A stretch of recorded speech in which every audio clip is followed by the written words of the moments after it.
Assalamualaikum warahmatullahi wabarakatuh. Di sini saya dari kelompok 12 yang beranggotakan saya sendiri Yohidul Foluda dengan NIM 201200431 akan mempresentasikan tentang manajemen strategik di lembaga pendidikan. Yang pertama, kita membahas pengertian dari manajemen strategik. Apa sih manajemen strategik itu? Jadi, manajemen strategis dapat didefinisikan sebagai seni dan ilmu atau ilmu pengetahuan yang merumuskan atau memformulasikan, mengimplementasikan dan menilai keputusan-keputusan yang cross-fungsional yang memungkinkannya suatu organisasi mencapai tujuan-tujuannya atau objektif.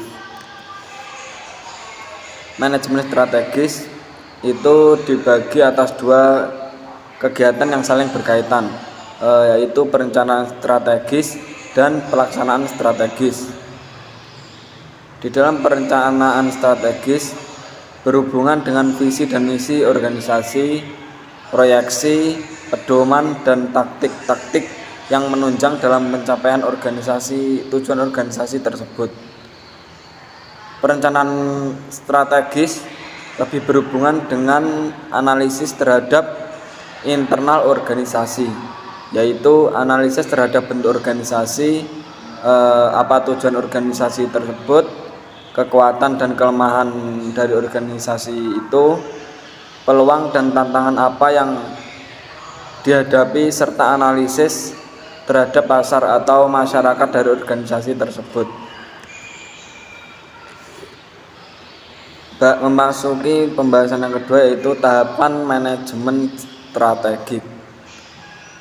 Tahapan manajemen strategik itu dapat dibagi menjadi beberapa bagian, yaitu yang pertama, analisis lingkungan.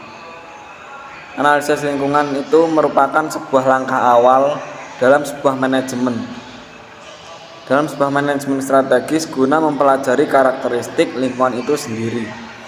Seperti yang telah dijelaskan pada bagian sebelumnya, lingkungan organisasi terdiri dari dua lingkungan, yaitu lingkungan internal dan lingkungan eksternal. Yang kedua, menentukan dan menetapkan arah organisasi. Menentukan arah organisasi, hal ini dapat tercermin dari visi dan misi organisasi tersebut. Pada organisasi publik, arah organisasi semuanya ditujukan untuk memberikan pelayanan yang optimal kepada masyarakat. Yang ketiga, formulasi strategi. Proses selanjutnya adalah menyusun rencana-rencana strategis guna untuk mencapai tujuan organisasi tersebut.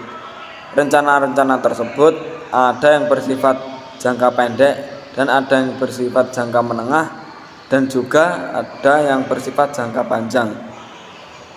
Yang keempat, yaitu implementasi strategi. Rencana-rencana strategis pada tahapan sebelumnya kemudian dijabarkan secara teknis dalam bentuk tindakan-tindakan. Yang kelima, pengendalian strategi. Pengendalian strategi merupakan tahapan terakhir dari proses manajemen strategis, di mana dilakukan pemantauan dan pengevaluasian terhadap manajemen strategis.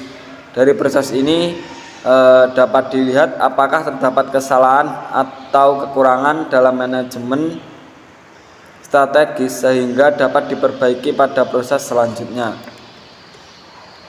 Yang pembahasan selanjutnya yaitu tentang hambatan pelaksanaan manajemen strategik. Strategi perusahaan yang solid mempersempit fokus organisasi dan meletakkan dasar untuk pertumbuhan dan pengembangannya.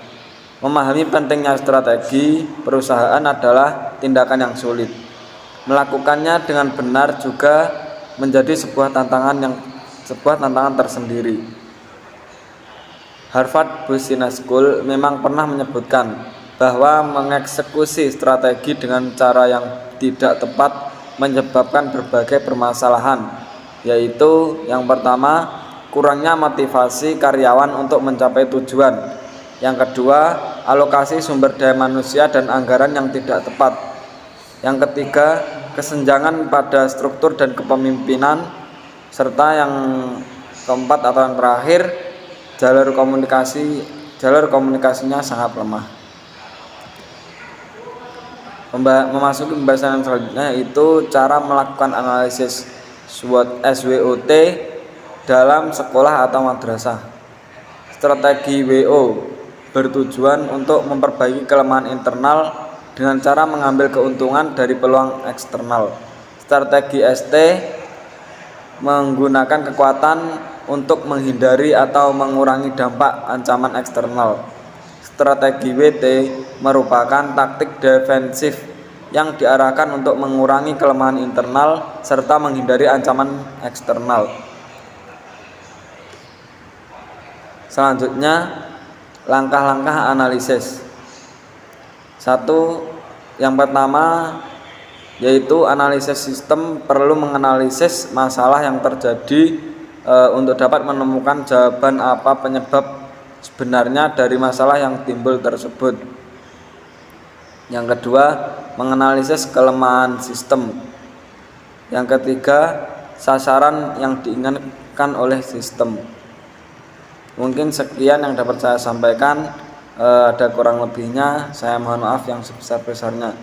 Wassalamualaikum warahmatullahi wabarakatuh.